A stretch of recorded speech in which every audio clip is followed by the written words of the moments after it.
Alejandro, para ti, la sustentabilidad, ¿cómo también se está involucrando en esta temática? A ver, cuando uno habla de sustentabilidad debe pensar en las tres dimensiones, que son la económica, la social y la ambiental. Entonces vamos analizando por cada una. Desde el punto de vista social, lo que uno ha ido encontrando es que cada vez más el transporte es más inclusivo, socialmente hablando.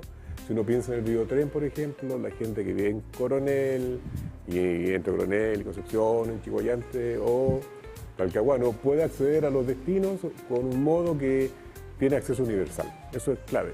Nos falta mucho transporte público mayor, en buses particularmente. Tengo entendido que lo que se está promoviendo ahora son buses de piso bajo, que son un factor para. Así es. Una dimensión. Alejandro, ingeniero civil académico de la Facultad de Ingeniería de la Universidad También. de Concepción. Ahí sí estamos correctos.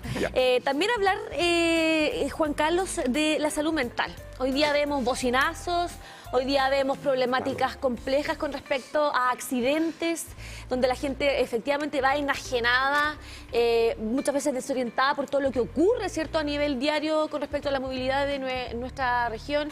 Gente que efectivamente es mojada, peatones que efectivamente tienen que ser víctimas de bastantes problemas que se van viviendo también en la locomoción pública. ¿Qué pasa con esta realidad que está afectando y que tiene relación muchas veces con el transporte público, pero en general con lo que se está viviendo en las calles? Bueno, yo soy un usuario del transporte público. Yo me muevo... En algún momento de la vida dije no voy a tener más auto. Lo vendí y nunca me compré otro. Lo que tiene su lado bueno y su lado malo, digamos. Más allá de ahorrar un montón de dinero, pero en fin.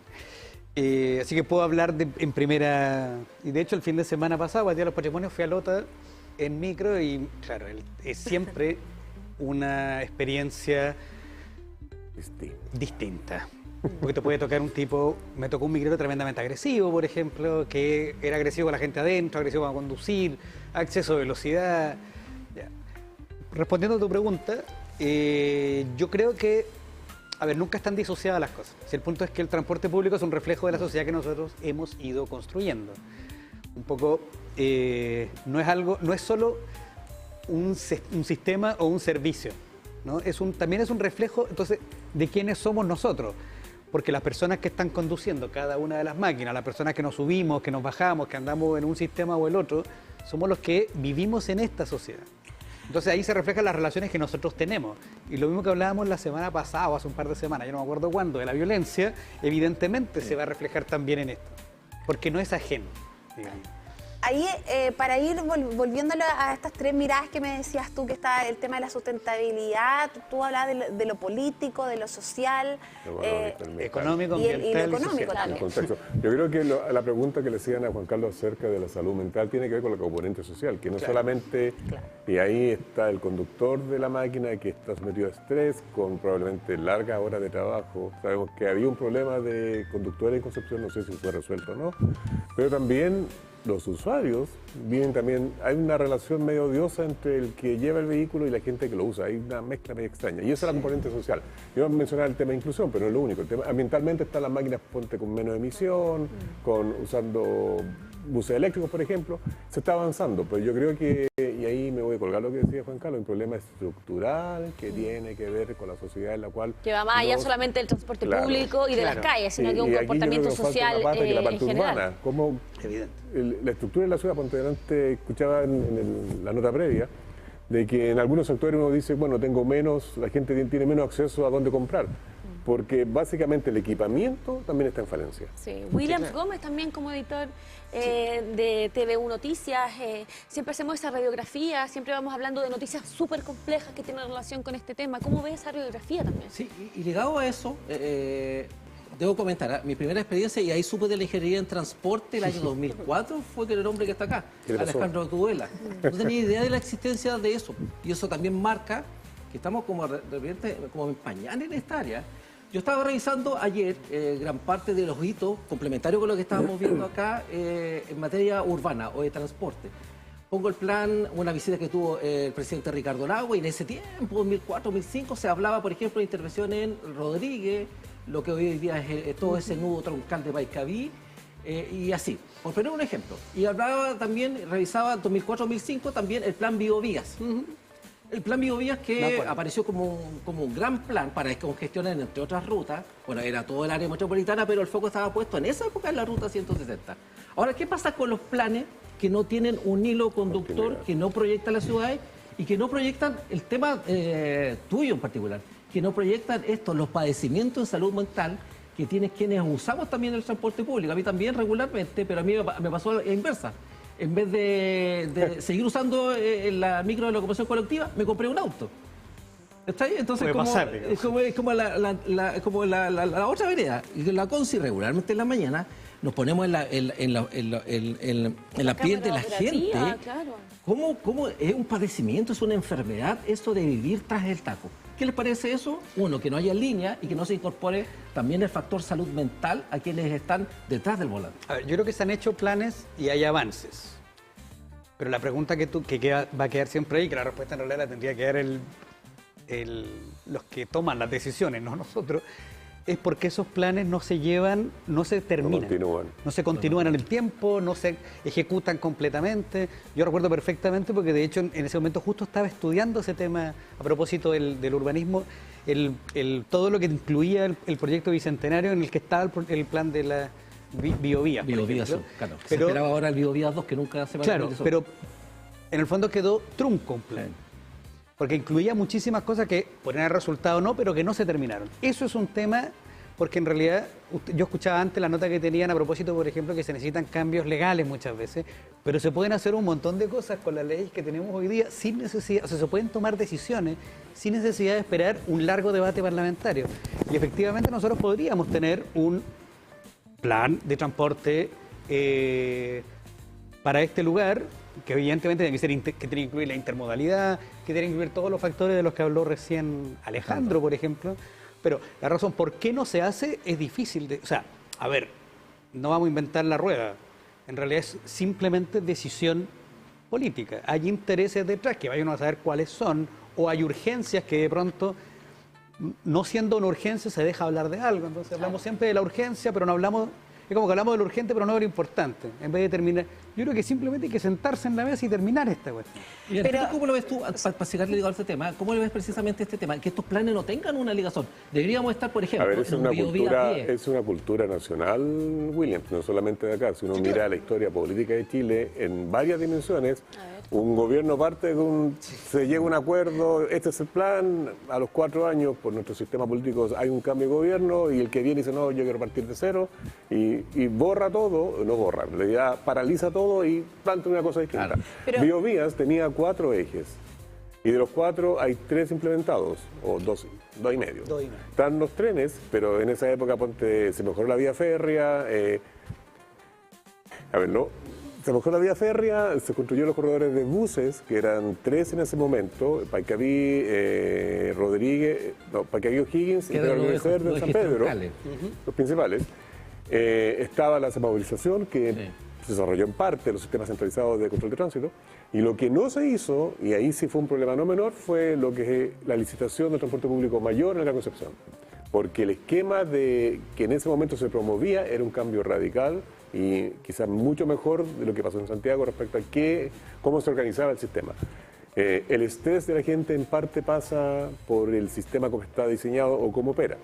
Ahí, Alejandro, y ahí hay un tema que escapa a la ingeniería, tiene que ver con otras áreas que tienen que trabajar en conjunto para ver los mejores diseños y la mejor operación. Es que ahí me quiero detener porque la tragedia de Chihuayante, que ocurrió el 17 de mayo, de alguna forma se entrelazan diversos factores también que nos hacen tener también esta conversación, el tema de la fiscalización, de cómo opera el modelo de gestión también y del impacto social. Yo creo aquí... ¿Es sostenible, por ejemplo, un modelo basado en la competencia por pasajero, por boleto cortado? No, eso no opera en ninguna parte porque básicamente...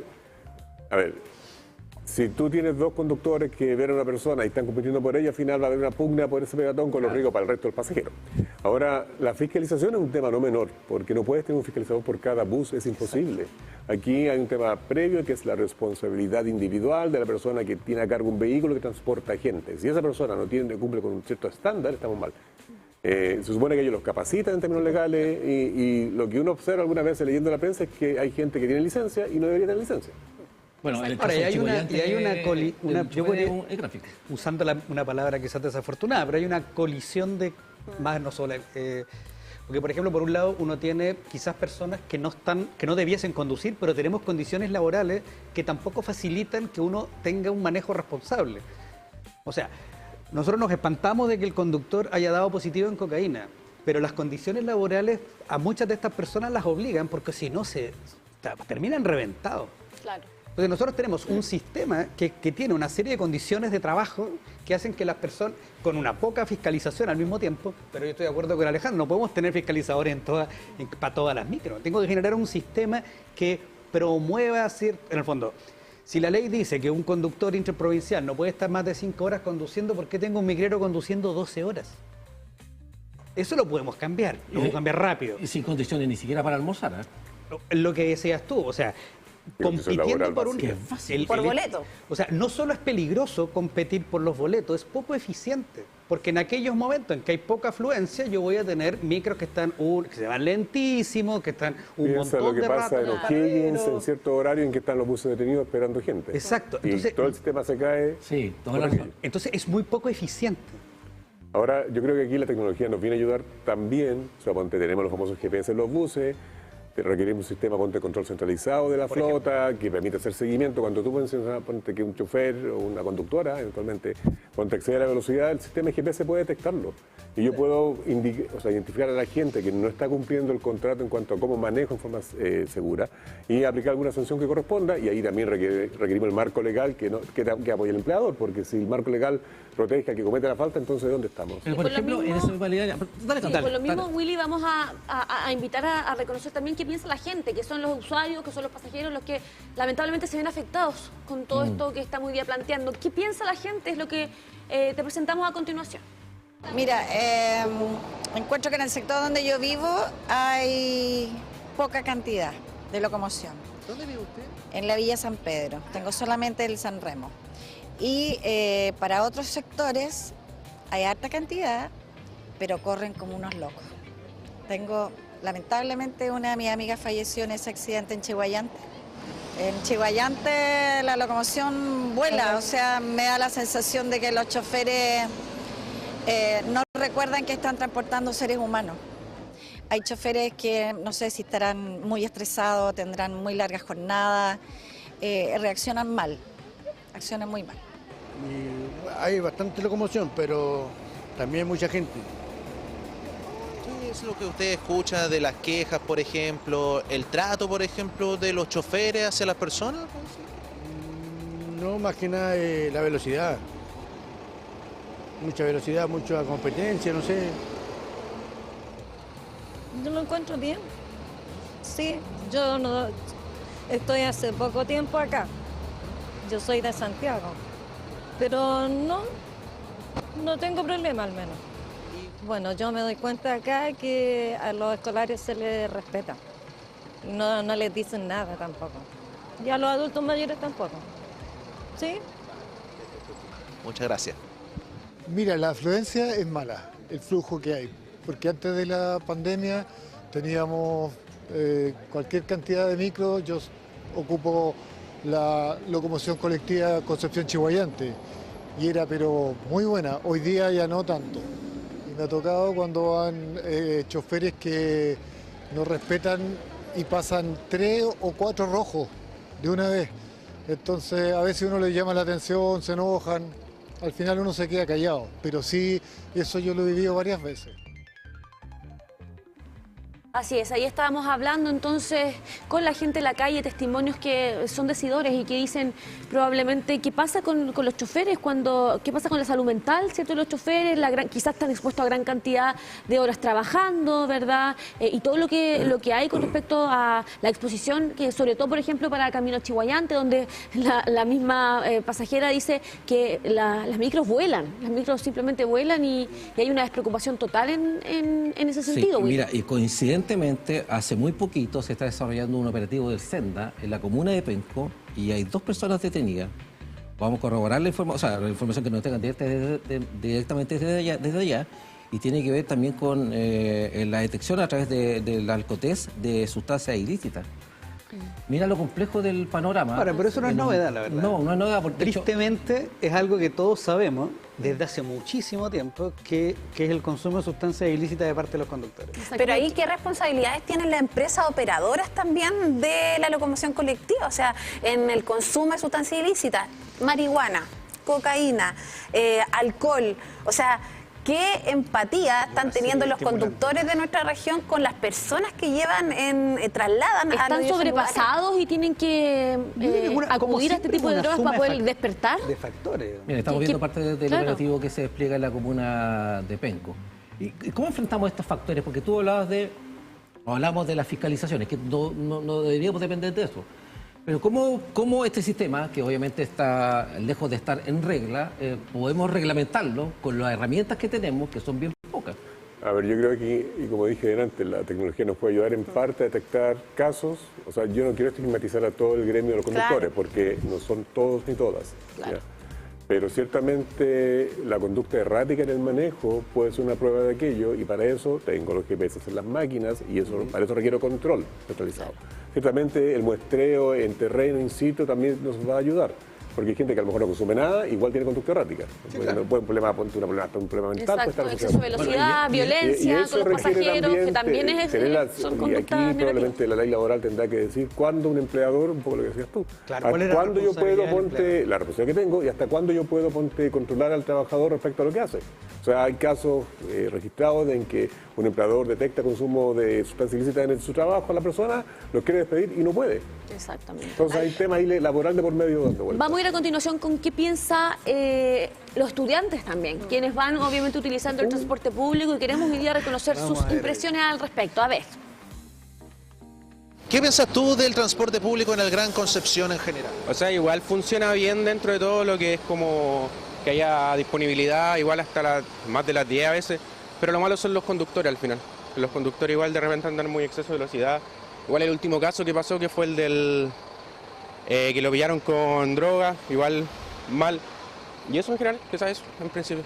Gente que conozco ha tenido malos encontrones con conductores y eso. Yo no encuentro que igual funciona de manera eficiente, siempre se ve harta locomoción de diferentes líneas, tanto para todos los destinos de la gente. A veces, en ocasiones, siento que se demora demasiado en pasar, entonces esto implica igual un tema, ya que personas salen tarde del trabajo o X motivo, entonces siento que debería haber como un poco de más movilización. Pero sí he visto como casos en los que choferes andan como bajo el efecto de drogas o sustancias ilícitas, y eso igual es un tema. Entonces igual creo que deberían regular eso, la verdad. Como mencionaba Alejandro, no se trata de estigmatizar al gremio, pero aquí, Juan Carlos, quiero analizar esto desde el impacto social y desde esa mirada. Las empresas operadoras, porque al final yo creo que los conductores sí tienen una responsabilidad, pero ellos tienen jefes, tienen empresa mandante en ese sentido. Yo por eso insistía en esto de las condiciones de trabajo. O sea, yo creo que estoy de acuerdo, no hay que estigmatizar a los conductores. Y evidentemente hay una responsabilidad individual, nadie lo obliga a consumir lo que consumió. Pero hay una responsabilidad empresarial en esto. O sea, o sea, yo no me puedo lavar las manos diciendo, bueno, es que el conductor se fue con las de él. Yo creo más que en el castigo. Nosotros somos un país bien bueno para el castigo. Creo acá quizás, y podemos aprovechar la tecnología, los ejemplos que da Alejandro son perfectos. Tenemos que tomar medidas preventivas. O sea, si yo, por ejemplo, tengo un control centralizado, como decía él, puedo darme perfectamente cuenta de una conducta errática. Pero puedo tomar otro tipo de medidas preventivas. O sea, nosotros debiésemos avanzar en profesionalizar cada vez más a los conductores. Y la profesionalización no es solo la licencia que tiene que sacar, que lo acredita de acuerdo a una cierta cantidad de años, sino también el trato con el pasajero, cómo reaccionar en situaciones de repente extremas que pueden ocurrir. Hay una serie de cosas que uno podría ir formando mejor a los conductores, con mejores condiciones de trabajo, ojalá con un sueldo fijo y que su ingreso no dependa del boleto que cortó. O sea, eso es clave. Por ejemplo, ¿cómo no van a estar apurados y enajenados? Porque obviamente están juntando el sueldo, están juntando peso a peso el sueldo. Todo tiene doble lectura. Entonces, ¿no? Esta cosa del sueldo fijo tiene el pero de que si me pagan un sueldo fijo, me voy a echar, claro. Hago lo que quiero. También ahora, puede ser. de nuevo ahí está la tecnología que nos ayuda, porque si yo puedo hacer seguimiento del bus y el bus debe cumplir con un cierto horario, itinerario y paradas, si no lo cumple, yo puedo de alguna forma penalizar, y ahí no sé si concuerdo con Juan Carlos, pero yo creo que si bien la cultura está instalada, lamentablemente aquí opera como acción y reacción. ¿Ya? Claro. Sueldo fijo parece razonable, con eso evito la búsqueda desesperada de pasajeros, ¿ok? pero tengo que hacer control también, porque en Santiago pasó aquello al inicio. ¿Ya? En Santiago, los buses, el chofer tenía, o el conductor tenía sueldo fijo y al final no paraban. Porque no había ningún incentivo a parar porque total me van a pagar igual. Pero que tengan un mínimo de pasajeros que tienen que... No, básicamente tú te aseguras que el bus cumpla con el itinerario, con la parada, la permanencia, además, porque no se hace nada con decir, estuve 2 segundos para cumplir el tiempo mínimo, y además verifica velocidad en el camino para eventualmente detectar personas con conducta rápida. Y lo otro que funciona bien es que la opción de que el pasajero pueda denunciar en línea por ejemplo, a alguien que comete un delito. O sea, en el fondo uno tiene que tener mecanismos de control, y el control ciudadano es importante en esto. Con esto, o sea, no se va a solucionar con el sueldo fijo, pero yo creo que sí es importante que lo tengan. O sea, que tengan un sueldo. Después uno puede ponerle, como cualquier organización, incentivos a un mejor desempeño. Mientras mejor mi desempeño, tengo un incentivo X, no sé. Ahí se pueden buscar estas formas. Y la capacitación permanente. Pero capacitación permanente y capacitación en el servicio. Y ahí, Williams, por ejemplo, hablamos en esta cronología que revisamos, son 5 años donde se han generado ciertos hitos. ¿Cómo ves tú también que se ha concentrado la conversación más en la empresa operadora? Porque aquí estamos hablando muchas veces de los conductores, sí, que tienen una responsabilidad, no todos, pero hay una responsabilidad. Pero las empresas como que un poco se lavan las manos. Bueno, hay contratos ahí que tienen que cumplir. Pero operando. Claro, que están operando. Yo lo que he visto en el último tiempo es, y era la pregunta que te quería hacer, yo no sé si existe algún plan continental en otros países que apele a la contención en materia de salud mental de los conductores y las conductoras. Y hablando de buenas prácticas, yo quiero también destacar, yo también soy usuario de una línea en particular que es la Liga San Remo, y regularmente los fines de semana me tocan 2 conductoras, 2 damas. Y la perspectiva de género, chuta, que ayuda. Es otro el trato.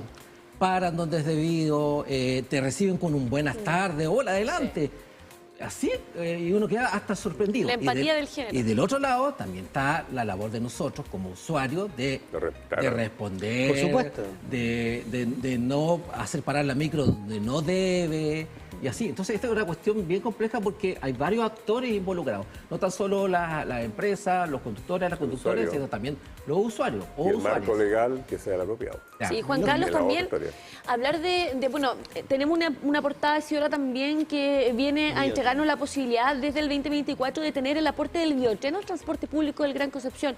¿Te parece que es una lista importante que viene sin duda a marcar un antes y un después en la movilización? Es evidente, pero podría ser mucho más. Se quedó corto el biotren. O sea, si nosotros volvamos a Chihuayante, ¿no? Nosotros tenemos una estación en Concepción, en Prat, o sea, a la altura de, bueno, donde está la antigua gobernación, y tenemos una en Chihuayante. No hay ninguna intermedia. No tengo ninguna en Pedro Valdivia. En Pedro Valdivia podría tener una donde está el Sanatorio Alemán, podría tener una donde está después la Universidad del Desarrollo, podría tener una en Lonco, una en Villuco, para que, no sé, podría tener varias, pero hay una. Totalmente. No tenemos biotren a Penco. Luego, las frecuencias no son cada... Alejandro me mira. Está pasando gato por liebre. No, pero igual. Nosotros podríamos tener frecuencias de 10, 15 minutos durante todo el día. Mira, uno siempre se debería tener trenes para el mundo, como dijo alguien alguna vez. Pues hay un plan. Pero o sea, eso es fondo público y hay que hacer el gasto cuando corresponde y como corresponda. Colocar más estaciones afecta el servicio, porque son más paradas y requieres más trenes. ¿Sí? Y para eso hay que comprar los trenes. Esto no es como que yo voy a elegir con un paquete de vela. Aquí hay que, bueno, todavía ya no se usan, pero bueno, no, si se usan. No, yo hasta poquito se usaron. ¿Sabe cuándo se corta la luz? Sí, como otra vez. Mira al último. Sí. No, pero básicamente no, hay que hacer la compra y eso demora al menos un año. Pero Alejandro, pero eso es proyección. Sí, estamos de acuerdo. Pero tú tienes que asegurarte de que tienes... Bueno, ahora está la evidencia clara de que tienes demanda para aquello. El 2004, cuando mencionaba William, cuando el Estado decidió mejorar la vía férrea, no compró trenes. Sino que recondicionó la UT, que todavía funcionan bien, porque había un riesgo no menor y era, ¿qué pasa si esto no prende? Lamentablemente, el modelo era completo, era los trenes más la licitación con servicios integrados, algo que nunca se hizo. Alejandro. Y por eso por mucho tiempo el biotren no tenía demanda porque no estaba integrado. Pero a 20 años de eso, yo creo que sí estamos en condiciones de decir que hay demanda. Afortunadamente, quizás no todas las se compraron estaciones que trenes, yo propongo, o sea, pero se inició la compra en 2016 en adelante y ahora tenemos trenes y la cosa funciona. Y podemos mejorar la frecuencia, Y hay que comprar podemos hacer varias trenes, cosas. colocar más estaciones. Ahí se ¿Se diga el Ceremi de Transporte, Pame, en esta materia? Así es, porque Alejandro lo comentaba respecto del rol del Estado también en esto y conversamos con el Ceremi de Transporte, Patricio Fierro, quien nos comenta detalles. El transporte público en la región del Biobío cumple un rol estratégico y ese rol estratégico implica que es el medio para llegar a nuestros trabajos, llegar a nuestros centros de estudio, llegar a ver a nuestras familias. Y por lo tanto en ese rol estratégico tiene desafíos que son permanentes. Hoy día la región del Biobío no está ajena a esos desafíos. Hay lugares que tienen un mayor poblamiento, hay casas de estudios que tienen mayor cantidad de estudiantes por la apertura de nuevas carreras y por lo tanto eso genera que hay necesidades nuevas que satisfacer. Hoy día nos encontramos en un proceso en que el transporte público es parte de un perímetro de exclusión en el Gran Concepción, lo que incluye las comunas de Tomé y Santa Juana. Pero además de ello nos encontramos en un proceso en que estamos prontos a que el recaudo electrónico también sea parte del transporte público. Los desafíos fundamentalmente están por seguir avanzando en un servicio de calidad, en un servicio que sea más regular en sus frecuencias, en un servicio que permita también la universalidad, donde los escalones vayan desapareciendo paulatinamente y vayamos teniendo buses estándar red o de entrada baja. Si vamos conjugando todos esos elementos con una infraestructura vial adecuada, seguramente lo que vamos a tener en materia de transporte público en los próximos años va a ser bastante mejor, donde además experimentamos hoy día un aumento en el uso del automóvil año a año y eso también va generando un componente adicional que va dificultando muchas veces los desplazamientos. Desafíos que son importantes también en mejorar este modelo de gestión de la operatividad también del transporte público, que yo creo que es lo que estamos de acuerdo con. Así nos escriben en WhatsApp, aquí saludar a la gente que siempre nos acompaña, dice, buenas tardes, ¿por qué no le hacen contrato de trabajo a los conductores que sea su sueldo, pero también bonos según su desempeño? Así evitarían todo lo que está pasando. O sea, un sueldo base y el bono de acuerdo, ¿cierto?, a la cantidad de pasajeros. ¿Qué les parece esa iniciativa? Yo creo que es razonable. Sí, para ir cerrando. Ese es el piso, tienes que fiscalizar. Sí. O sea, la experiencia muestra que puedes tener el mejor lugar de empleo, pero la persona en su conducta es irresponsable y eso requiere fiscalizar. Si no, mira la licencia médica. Oye, realmente un placer el poder generar este tipo de conversaciones y entrevistas, Pame. Agradecerle a cada uno de ustedes por la posibilidad de estar en esta media hora informativa, media hora de conversación, donde vamos transitando por distintos temas que siempre van siendo un aporte para nuestra región. Y esperamos también que las autoridades de nuestra región del Biobío puedan, obviamente, escuchar estas diversas miradas también para generar políticas que permitan avanzar en los modelos de gestión para nuestra ciudad. Muchas gracias.